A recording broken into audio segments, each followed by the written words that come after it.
80 वर्ष हो गया हमारे स्वतंत्रता के लिए, लेकिन अभी भी कुछ बातों में हमें स्वतंत्र होने की आवश्यकता है। पूरी रीति से हम लोग क्या नहीं हुए, अभी स्वतंत्र नहीं हुए हैं। तो हम परमेश्वर के वचन में जाएंगे। स्वतंत्रता के बारे में परमेश्वर का वचन क्या कहता है निकालेंगे। यूहन्ना रचित सुसमाचार 8वां अध्याय और 32वां वचन निकालेंगे। यूहन्ना रचित सुसमाचार 8 अध्याय और 32वां पद। जानोगे, तुम सत्य को जानोगे, और सत्य तुम्हें स्वतंत्र करेगा। सत्य तुम्हें स्वतंत्र करेगा। परमेश्वर का वचन कहता है कि सत्य को जानोगे, सत्य तुम्हें स्वतंत्र करेगा। हमारा देश जब तक सत्य को नहीं जानेगा तब तक पूरी रीति से क्या नहीं मिलेगी, सब व्यक्ति के अंदर में स्वतंत्रता नहीं मिलेगी। देश तो स्वतंत्र हो गया, लेकिन हमारे 140 करोड़ लोग स्वतंत्र होना है तो क्या जानना है, सत्य को जानना। आमीन, हालेलुया। उस सत्य को क्या है, प्रभु यीशु मसीह ही सत्य है। मार्ग, सत्य और जीवन किसने कहा, यीशु मसीह ने कहा। और यीशु मसीह जो सत्य है, वो सत्य का परमेश्वर है, वो सत्य से छुटकारा देता है। तो मेरे प्रिय, यहाँ पे लिखा है कि सत्य को जानोगे, सत्य तुम्हें क्या करेगा, स्वतंत्र करेगा। तब तक हम स्वतंत्रता नहीं प्राप्त कर सकते जब तक सत्य को नहीं जानेंगे। आगे हम पढ़ेंगे इसी अध्याय में, यूहन्ना रचित सुसमाचार 8वां अध्याय 34 पद को भी पढ़ लेंगे। जॉन 8:34। हाँ, यीशु ने उनको उत्तर दिया, मैं तुमसे सच सच कहता हूँ कि जो कोई पाप करता है, कि जो कोई पाप करता है वह पाप का दास है। वो पाप का दास है। क्या लिखा है, यीशु मसीह कह रहे हैं कि सच सच कहता हूं कि जो कोई पाप करता है वो किसका दास है, पाप का दास है। अगर हम पाप करेंगे हम किसके दास हो जाएंगे, पाप के दास हो जाएंगे। और यीशु मसीह यहाँ पर स्पष्ट रूप से कह रहा है कि सच सच कहता हूं। जहां भी बाइबल में 2 बार एक शब्द को प्रयोग किया जाता है उसको अधिक जोर दिया जा रहा है। अर्थ है, एक शब्द को 2 बार बोलेंगे तो अधिक जोर दे रहा है परमेश्वर, प्रभु यीशु, और लेखक उसको ज़्यादा जोर दे रहा है। तो यहाँ पर यीशु मसीह कह रहा है कि मैं तुमसे सच सच कहता हूँ। मतलब क्या है, इसको बहुत जोर दे रहा है। अगर आप पाप करोगे तो पाप के दास रहोगे, अंधकार में कार्य करोगे, अंधकार के दास रहोगे, बुराई करोगे, बुराई के दास रहोगे, अपराध करोगे, अपराध के दास रहोगे। तो हमारे जीवन में जो हमारे ऊपर प्रभुता करता है उसका क्या बन जाते हैं हम लोग, दास बन जाते। दास कुछ भी अपने आप से कुछ नहीं कर सकता है। उसका मालिक जो बोलेगा वही करना पड़ता है। अगर हम पाप के दास रहेंगे तो पाप का प्रभुता हमारे ऊपर है, और पाप जो हमसे बोलेगा वही कार्य हम लोग करते रहेंगे अपने जीवन में। तो हम जिसके दास बन जाते हैं उसके वो हमारा मालिक बन जाता है। इसलिए प्रभु यीशु मसीह इस पृथ्वी पर प्रकट हुआ कि पाप को हमारे जीवन से क्या कर दे, स्वतंत्र कर दे। और 36 पद भी पढ़ लेंगे हम लोग, यूहन्ना 8 का 36, जॉन 8:36।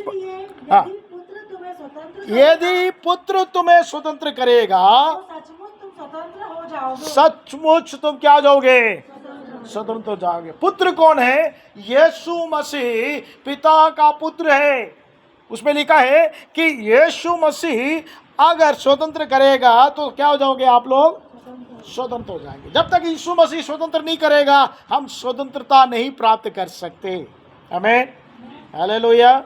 इसलिए जब तक यीशु मसीह हमें स्वतंत्र नहीं करेगा तब तक हम लोग क्या नहीं कर पाते हैं, स्वतंत्र नहीं होंगे। जिस बात के हम वो उसके गुलामी करेंगे, मेरे प्रियो, यीशु मसीह ही मात्र क्या कर सकता है, स्वतंत्र कर सकता है ना। और कोई क्या नहीं कर सकता है, स्वतंत्र नहीं कर सकता। तो मेरे प्रियो, परमेश्वर का वचन साफ शब्दों में से कहता है, यदि पुत्र तुम्हें स्वतंत्र करेगा तो तुम सचमुच स्वतंत्र हो जाओगे। अगर हम पाप में हैं तो पाप से यीशु मसीह हमें स्वतंत्र कर सकता है।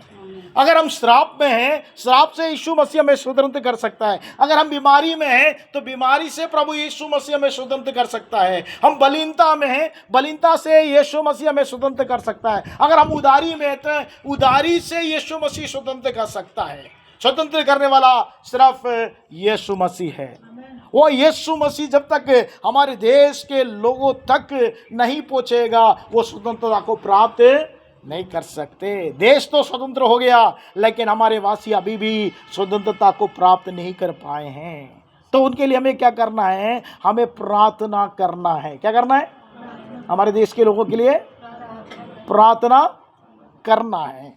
तो मेरे प्रिय, यहाँ पे लिखा है कि हम देश के लोगों के लिए प्रार्थना करना है और देश के लोगों को स्वतंत्रता के बारे में बताना है। तब ही वे क्या होंगे? स्वतंत्र होंगे। चलिए आगे हम चलते हैं। रोमियो की पत्री 6वां अध्याय 18 पद को पढ़ेंगे। जिसको मिलता पढ़िए। रोमन चैप्टर 6:18 पढ़िएगा। वो पाप से छुड़ाए जाकर धर्म के दास हो गए। पाप से छुड़ाए जाकर क्या हो गए? धर्म के दास हो गए। लिखा है पाप से छुड़ाए जाकर क्या बन गए? धर्म के दास हो गए। किसके दास बनना? हमें धर्म का दास बनना। पाप से जब तक नहीं छुड़ाए जाएंगे किसके दास नहीं बनेंगे? धर्म का दास नहीं बनेंगे। धार्मिकता का काम हमारे जीवन से प्रकट नहीं होगा। इसलिए वो कहता है पाप से छुड़ाए जाना जरूरी है। और पाप से कौन छुड़ा सकता है? यीशु मसीह छुड़ा सकता है। उसकी गुलामी से कौन छुड़ा सकता है? आप कितना भी प्रयास कर लो, कुछ भी कर लो, लेकिन आप पाप से छुड़ाए नहीं जाएंगे जब तक यीशु मसीह का लहू और यीशु मसीह का नाम और यीशु मसीह नहीं छुड़ाएगा, तब तक हम नहीं छुड़ाए जा पाएंगे। यीशु का मसीह का नाम सबसे ऊंचे स्थान पे दिया गया क्योंकि उसने पाप को क्रूस पे लटका दिया। आमीन, हालेलुया। पाप से हमें मुक्त करने के लिए, पाप से हमें छुड़ाने के लिए यीशु क्रूस पे चढ़ गया और उसके पुत्र के द्वारा ही हमें स्वतंत्रता मिलती है। जब तक पाप रहेगा, पाप के दास रहेंगे। और पाप से छुड़ाए जाकर हम किसके बन जाएंगे? और धर्म के दास बन जाएंगे। और 22 भी पढ़ लेंगे। रोमियो 6 का 22 भी पढ़िए। परंतु अब पाप से स्वतंत्र होकर, अब पाप से स्वतंत्र होकर परमेश्वर के दास बनकर, परमेश्वर के दास बनकर, किसके दास बनना है? परमेश्वर के दास बनकर तुमको फल मिला जिससे पवित्रता प्राप्त होती है। जिससे पवित्रता प्राप्त होती है। क्या फल मिला हमको? पवित्रता। आमीन, हालेलुया। अब परमेश्वर के दास बन गए तो क्या मिलेगा? एक फल मिला। वो फल क्या है? पवित्रता प्राप्त होती है। हाँ पढ़िए। उसका अंत अनंत जीवन है। उसका अंत क्या है? अनंत जीवन है। आमीन। अनंत जीवन किसको मिलेगा? जो पवित्रता में रहेगा। जिसके पास परमेश्वर का फल पवित्रता है, उसे मिलेगा। उसको क्या मिलेगा? अनंत जीवन मिलेगा। हम किसकी खोज में हैं? संसार किसकी खोज में है? अनंत जीवन, मुक्ति की खोज में है। अगर हम प्रभु हमें स्वतंत्र करा पाप से और परमेश्वर के दास बन गए तो परमेश्वर हमें क्या कर दिया है? एक अच्छा फल हमें प्रदान किया है मेरे प्रियो। और परमेश्वर ने हमें क्या कर दिया? अच्छा फल दिया। और हम क्या बन गए? पवित्रता से प्राप्त होते हुए अनंत जीवन की ओर रुखसत हो गए। आमीन, हालेलुया। कब मिले अनंत जीवन? जब पवित्रता हमारे यहाँ आई। पवित्रता कब आई? जब हमने परमेश्वर के दास बने। परमेश्वर के दास कब बने? जब हम स्वतंत्र हुए। किससे स्वतंत्र हुए? पाप से। आमीन। आगे और बढ़ते हैं। रोमियो 8वें अध्याय का 1 और 2 भी पढ़ लेंगे। Roman chapter 8 1-2। अतः जो मसीह यीशु में है, उसमें दंड की आज्ञा नहीं, क्योंकि वह शरीर के अनुसार नहीं, क्योंकि वह शरीर के अनुसार नहीं, वरन आत्मा के अनुसार चलते हैं। वो किसके अनुसार चलते हैं? आत्मा के अनुसार। अब देखिए क्या लिखा है। मसीह यीशु में है, उन पर क्या नहीं है? दंड की आज्ञा नहीं। पाप की मजदूरी मृत्यु है। पाप की मजदूरी मृत्यु है। और मृत्यु क्या है? दंड है। पाप का क्या है? दंड है, मृत्यु है। लेकिन यहाँ पे लिखा है कि अब हम मसीह यीशु में हैं, उन पर दंड की क्या नहीं आज्ञा है? दंड की आज्ञा नहीं। पाप का जो दंड है मृत्यु, वो हमारे ऊपर नहीं है। आगे क्या लिखा है उसमें कि शरीर के अनुसार नहीं चलते हैं। जो प्रभु यीशु मसीह के द्वारा खरीद लिए गए हैं और परमेश्वर के दास बन गए हैं, वे शरीर में तो रहते हैं, वो शरीर के अनुसार नहीं चलते। आमीन। हम शरीर में तो जीवन व्यतीत कर रहे हैं, लेकिन शरीर के अनुसार उसकी अभिलाषाओं को पूरा नहीं करते, उसकी लालसाओं को हम पूरा नहीं करते हैं, लेकिन हम क्या करते हैं? आत्मा के अनुसार चलते हैं। किसके अनुसार? वो आत्मा के फल के अनुसार चलते हैं। शरीर के अनुसार हम लोग क्या नहीं करते हैं? चलते नहीं हैं। तो आगे हम देखते हैं कि जो शरीर के अनुसार चलते हैं वो क्या करते हैं? पाप उनमें समा हुआ है, इसलिए वो शरीर के अनुसार कार्य करते हैं। गलातियों के पत्र में अगर हम आ जाते हैं मेरे प्रियो, वो शरीर के क्रियाओं के बारे में हम पढ़ते हैं। गलातियों की पत्री निकालिए मेरे साथ, 5वां अध्याय 17 से पढ़िए। 17 से।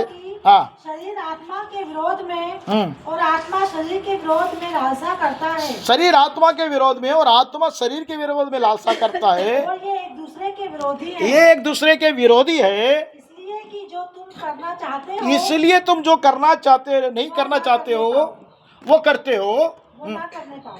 ना करने पाओ। आगे पढ़िए। और यदि तुम आत्मा के चलाए चलते हो, आत्मा के चलाए चलते हो तो व्यवस्था के अधीन ना रहे। व्यवस्था के अधीन ना रहे। आगे पढ़िए। शरीर के काम तो प्रकट है। देखिए, शरीर के अनुसार जीने वाले के जीवन में ये काम दिखते हैं जो यहाँ लिखा गया है। पढ़िएगा। शरीर के काम तो प्रकट है। जो शरीर में जी रहे हैं उनके शरीर के द्वारा यह काम प्रकट होता है। अगर हम आत्मा में जीते तो आत्मा के अनुसार हम क्या करते हैं? चलते हैं। तो अभी शरीर का काम जो प्रकट हो रहा है, क्या प्रकट हो रहा है? पढ़िए। अर्थात व्यभिचार। क्या प्रकट होगा शरीर से? व्यभिचार, पहली बात। और दूसरा काम है गंदे काम प्रकट होगा। लुचपन प्रकट होगा। मूर्ति पूजा प्रकट होगा। टोना प्रकट होगा। बैर प्रकट होगा। झगड़ा प्रकट होगा। ईर्ष्या प्रकट होगा। क्रोध प्रकट होगा। विरोध प्रकट होगा। फूट प्रकट होगा। विधर्म प्रकट होगा। ढा प्रकट होगा। मतवालापन प्रकट होगा। और लीला क्रीड़ा। मतलब ये सब शरीर से जीने वाले लोग के जीवन से प्रकट होगा। यदि हमारे जीवन में ये प्रकट हो रहा है, इसका मतलब है अभी तक हम लोग शरीर में ही जीवन जी रहे हैं। समझ रहे मेरी बात आप लोग? क्या प्रकट होगा? व्यभिचार प्रकट होगा। गंदे काम प्रकट होंगे। लुचपन प्रकट होगा। मूर्ति पूजा, टोना, बैर, झगड़ा, ईर्ष्या, क्रोध, विरोध, फूट, विधर्म, ढा, मतवालापन, लीला क्रीड़ा प्रकट होगा। ये क्या प्रकट करेगा? शरीर में हम जीवेंगे तो शरीर की स्वभाव को प्रकट करेगा। अब जो आत्मा में जीता है उसमें क्या प्रकट होता है? उसका फल प्रकट होता है। 22 पढ़िए। पर आत्मा का फल प्रेम प्रकट होगा। अगर आत्मा में आप जी रहे हो, शरीर में ना जीकर आत्मा में जी रहे हो, तो आप क्या प्रकट करोगे? प्रेम प्रकट करोगे। आनंद, शांति, धीरज, कृपा, भलाई, विश्वास, नम्रता, संयम प्रकट होगा। 9 प्रकार के फल जो आत्मा का फल है, अगर आत्मा में आप जीते हैं ये सब प्रकट होना चाहिए। अगर आप शरीर में जाएंगे तो ये करीब करीब 17 में सोचता हूँ 15-17 ये जो बातें क्रिया है वो सब प्रकट होगा। अब आप जज कर सकते हैं कि मैं शरीर में जी रहा हूँ, आत्मा में। अगर हम आत्मा में जिएंगे उससे फल प्रकट होगा, वो दूसरों के लिए वो आशीष का कारण रहेगा। आमीन, हालेलुया।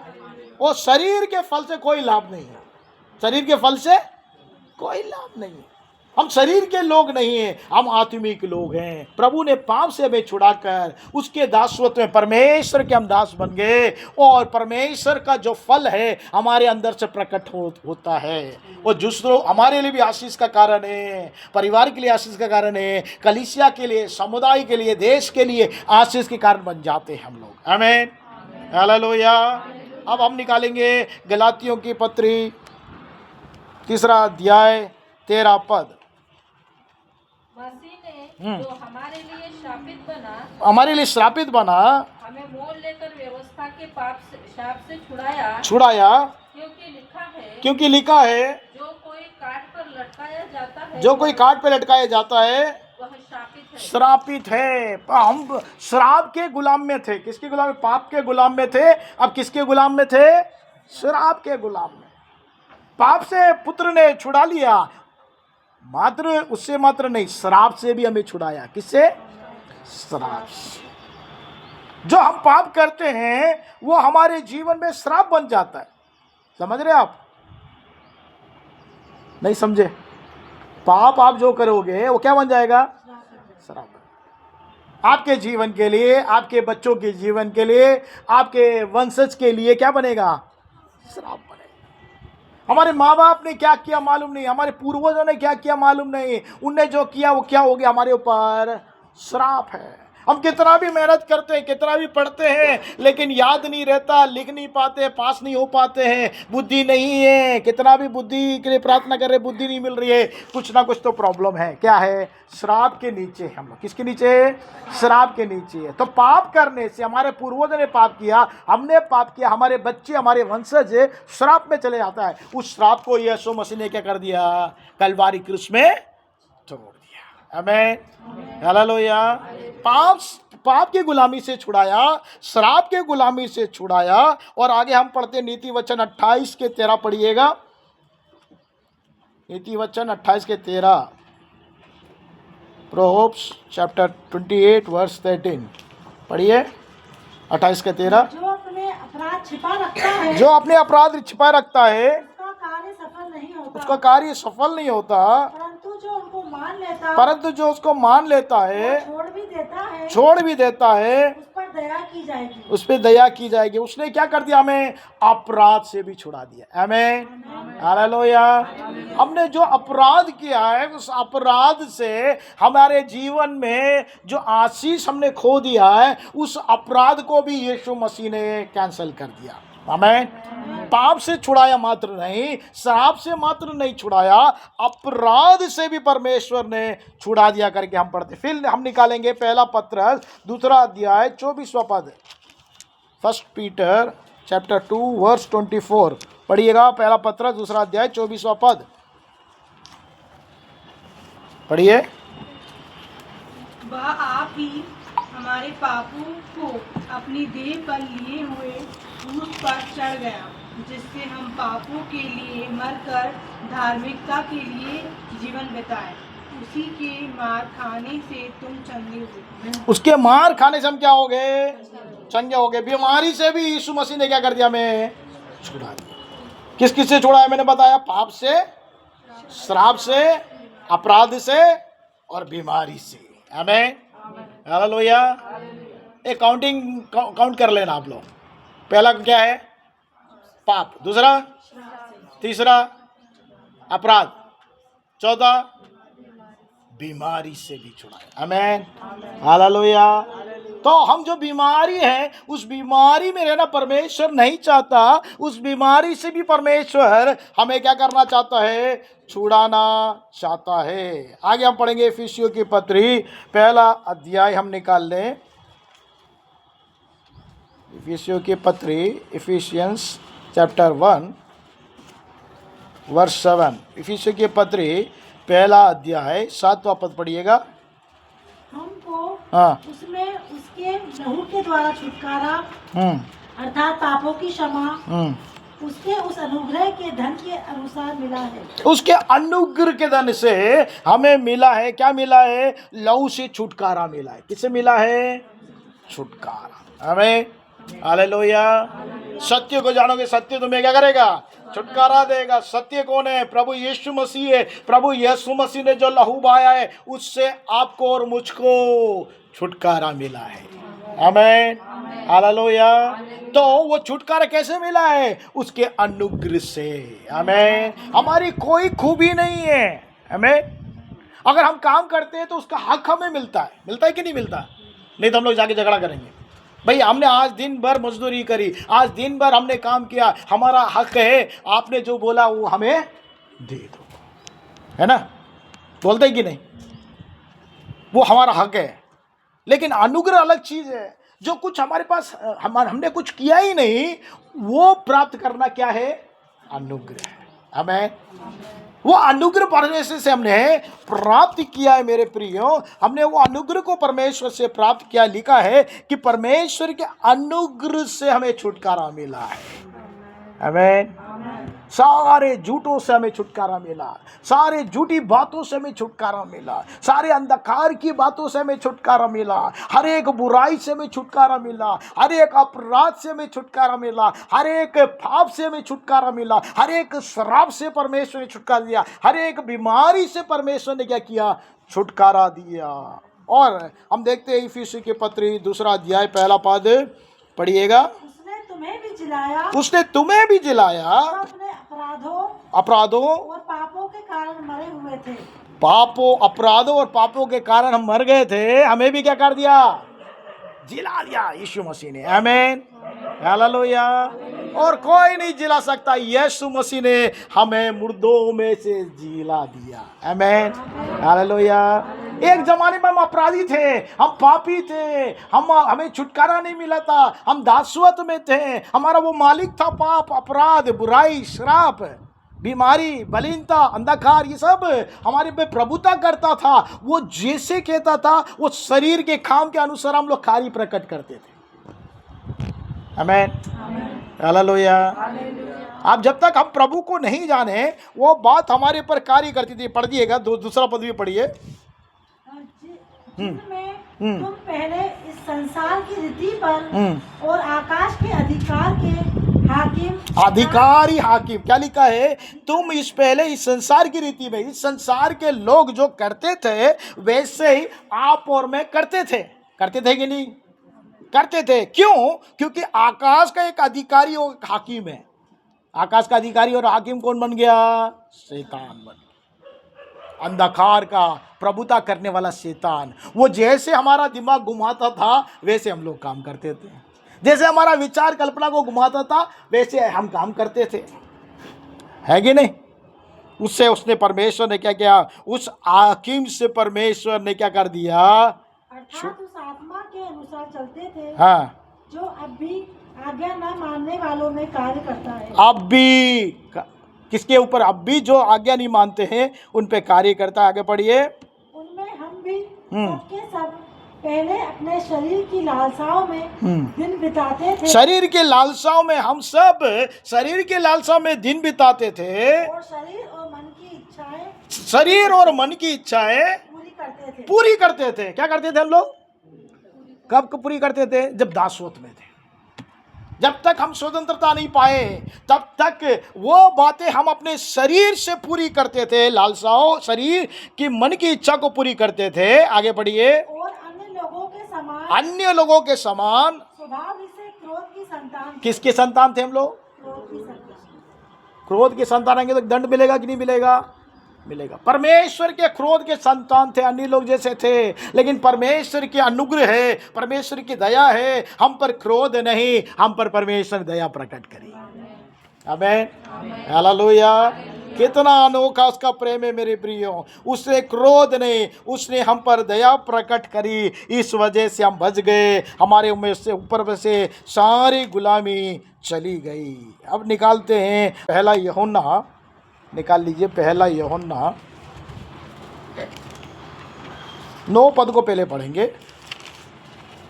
1 John chapter 1 verse 9। यदि हम अपने पापों को मान ले तो वह हमारे पापों को क्षमा करने और हमें सब अधर्म से शुद्ध करने में विश्वास योग्य और धर्मी है। देखिए, यदि हम अपने पापों को मान ले, यदि लिखा है। यदि का मतलब क्या है? इंग्लिश में इफ। यदि का मतलब मान भी सकते हो, नहीं भी मान सकते हो। Choice is yours. चुनना आपको है, आप कुछ भी चुन सकते हो। समझ रहे आप मेरी बात? इफ का मतलब क्या है? यदि का मतलब क्या है? हम चुनना चाहे हमारे ऊपर है, निर्भर हमारे ऊपर करता है। आप चाहो तो क्रोध की संतान रहो या आशीष की संतान में बदल जाओ, आज्ञा मान के आशीष की संतान बन जाओ। यहाँ पे लिखा है यदि तुम, क्या लिखा है? यदि तुम अपने पापों को मान ले। यूहन्ना कहता है पापों को तुम मान लो तो क्या करेगा वो? पापों को क्षमा करने, हमारे पापों को क्या करने के लिए तैयार है? क्षमा करने के लिए। चुनना किसको है? आपको चुनना है, मेरे को चुनना है।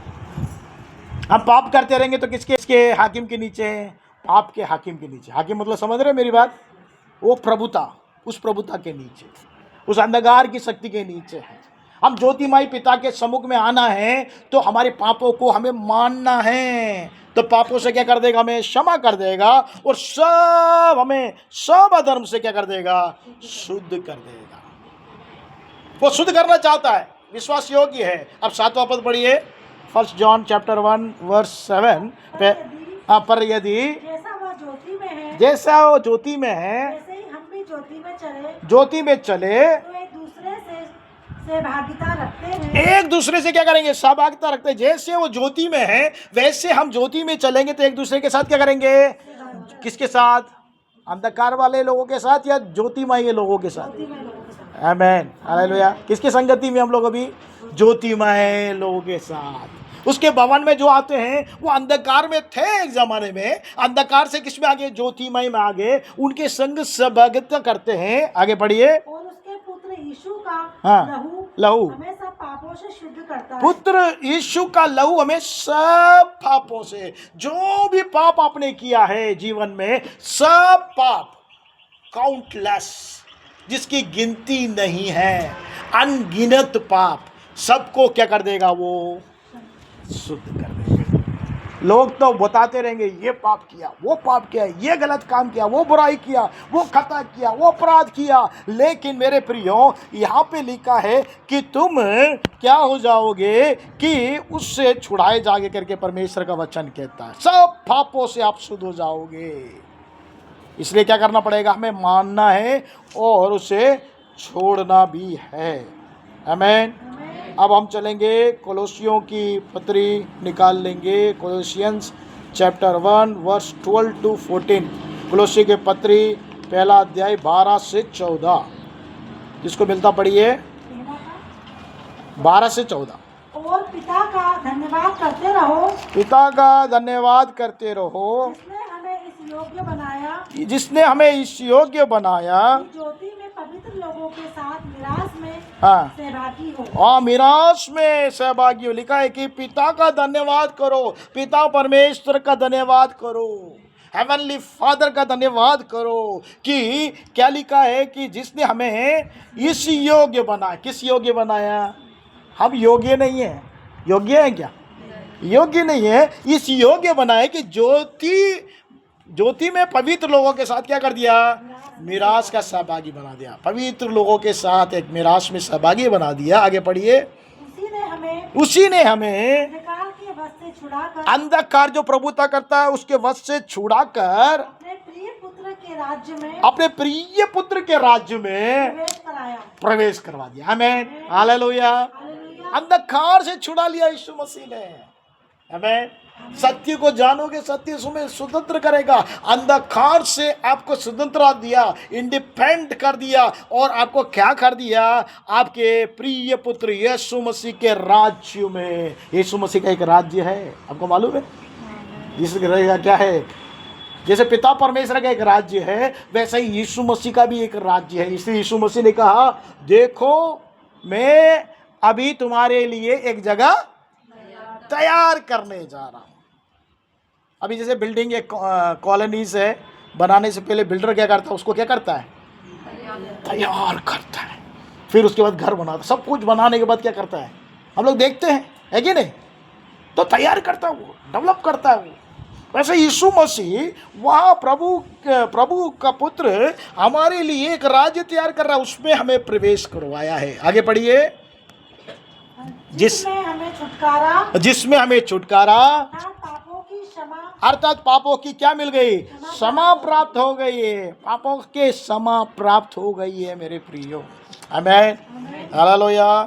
कितना अद्भुत कार्य परमेश्वर ने हमारे लिए किया है। हमें छुड़ाया है, हमें छुटकारा दिया है, और उस राज्य में हमें प्रवेश करने का परमेश्वर ने मौका दिया। आखिरी में हम पढ़ेंगे रोमियो की पत्री, रोमन चैप्टर 8 वर्स 21 to 23। रोमियो की पत्री 8वां अध्याय 21 से 23 तक पढ़िएगा। कि सृष्टि भी आप भी विनाश के दासत्व से छुटकारा पाकर परमेश्वर की संतानों की महिमा की स्वतंत्रता प्राप्त करेंगे। क्या लिखा है? सृष्टि भी आप ही विनाश के दासत्व से छुटकारा पाकर। सृष्टि मतलब क्या है? ये जो क्रिएशन है, ये जो परमेश्वर ने सृष्टि बनाई है, जो पृथ्वी बनाई है, ये पृथ्वी के अंदर की सारे बातें वो क्या कर रही है? छुटकारा प्राप्त करके, क्या दासत्व की छुटकारा प्राप्त करके परमेश्वर के संतान की महिमा की स्वतंत्रता प्राप्त करेगी। जैसे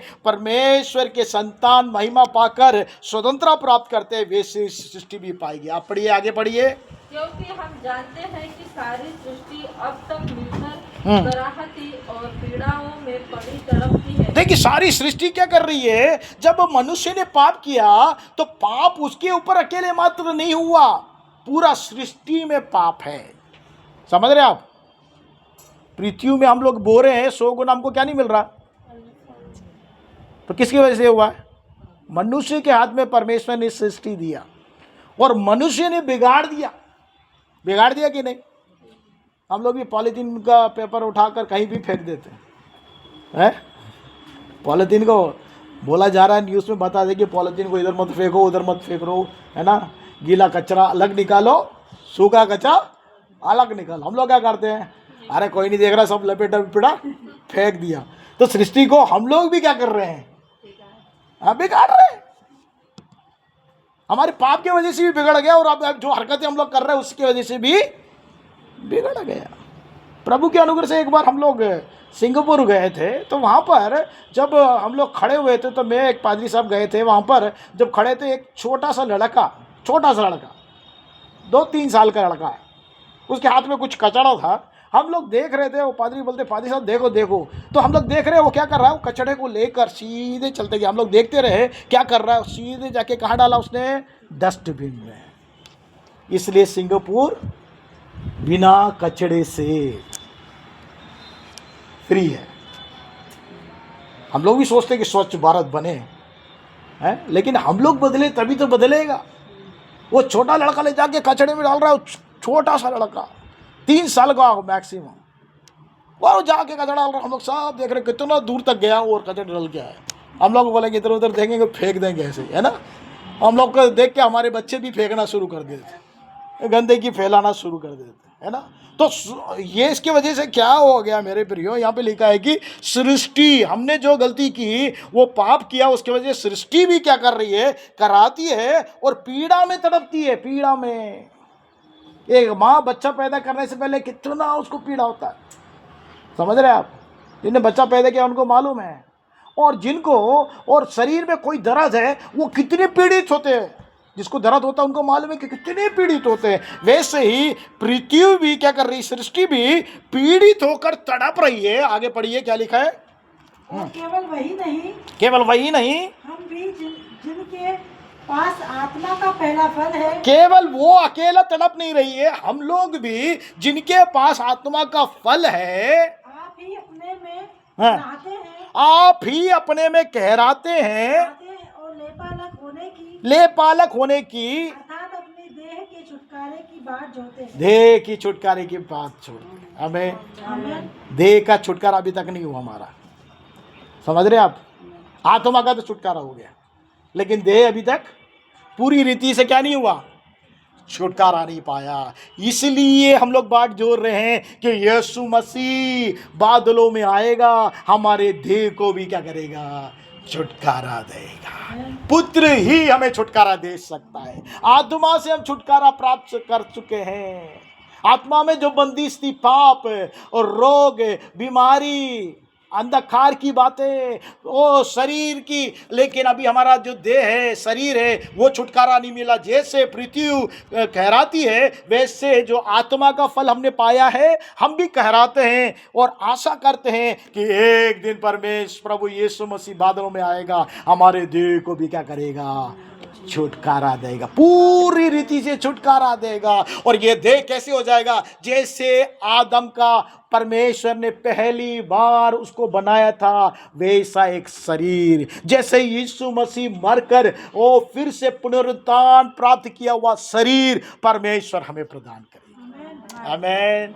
ये शरीर भी कहराता है, क्योंकि ये शरीर के अंदर में भी कुछ एक प्रमाण है। अभी तक पूरी रीति से हम छुटकारा नहीं प्राप्त किए हैं। वैसे जैसे सृष्टि कहराती है, वैसे हम कहराते हैं, कहराते हैं। क्या करते? कहराते हैं कि परमेश्वर तू कब आएगा, हमें छुटकारा देगा, पूरी रीति से छुटकारा देगा। छुटकारा देने वाला उसका पुत्र है जो यीशु मसीह है, वही छुटकारा देगा। उसने हमें पाप से छुटकारा दिया, हमारे अपराध और बीमारी से छुटकारा दिया, बुराई से छुटकारा दिया, और हमें श्राप से उसने छुटकारा दिया। शैतान के कार्यों से, अंधकार की बातों से उसने छुटकारा दिया।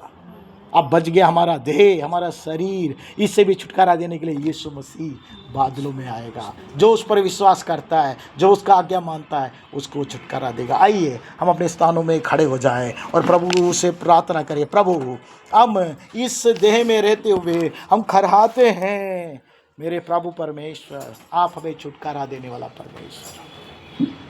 सत्य को जानोगे, सत्य तुम्हें छुटकारा देगा। हम लोग ने सत्य को जाना है, सत्य हमें छुटकारा देता है। मेरे प्रियो, क्यों ना अपनी आंखों को बंद करके परमेश्वर के सम्मुख में एक बार फिर से, यदि आप अभी तक पाप से छुटकारा नहीं पाए तो प्रभु से बोले, प्रभु मुझे पाप से छुटकारा दे दे, बुराई से छुटकारा दे दे, अपराध से छुटकारा दे दे, श्राप से छुटकारा दे दे, बीमारी और बलहीनता से छुटकारा दे दे, अज्ञानता से छुटकारा दे दे, अंधकार की बातों से मुझे छुटकारा दे, शत्रु के क्रिया और सातान के कार्यों से मुझे छुटकारा दे दे। क्योंकि मैं शरीर में लालसा जीना नहीं चाहता, मैं आत्मिकता में जीवन जीना चाहता हूँ। आत्मिक का फल जो पवित्रता है मेरे द्वारा, वो प्राप्त होकर मैं अनंत जीवन का वारिस हो जाऊं, ऐसा मुझे अनुग्रह कर। प्रेमी अनुग्रहकारी परमेश्वर, प्रभु यीशु मसीह के नाम से पिता तेरे सम्मुख में समर्पित कर देते हैं। हमें पूर्ण रीति से हमें छुटकारा दे दे, स्वतंत्र कर दे। सत्य को जानोगे, सत्य तुम्हें स्वतंत्र करेगा। तेरे वचन के अनुसार हमें स्वतंत्र कर दे मेरे पिता, पाप से, अपराध से, बुराई से, खता से, गुनाह से, श्राप से, बीमारी से, रोग से, अंधकार की बातों से, शैतान के चालों से, शत्रु से, शत्रु के हाकिम से, हर एक अंधकार की शक्तियों से, हर एक दुष्ट आत्माओं से हमें छुटकारा दे दे, ताकि हम पवित्रता से जीवन जी सके और पवित्र फल को प्रकट करके उस अनंत जीवन के वारिस हो जाए। और हमारे देह के छुटकारे के लिए आशा करते प्रभु, जब तू आएगा हमारे देह को भी छुटकारा देगा। तूने ऐसा किया, धन्यवाद। सर आदर महिमा आपको समर्पित करते हुए इस प्रार्थना को यीशु मसीह के नाम से मांगते हैं, सुन और ग्रहण कर पिता, आमीन।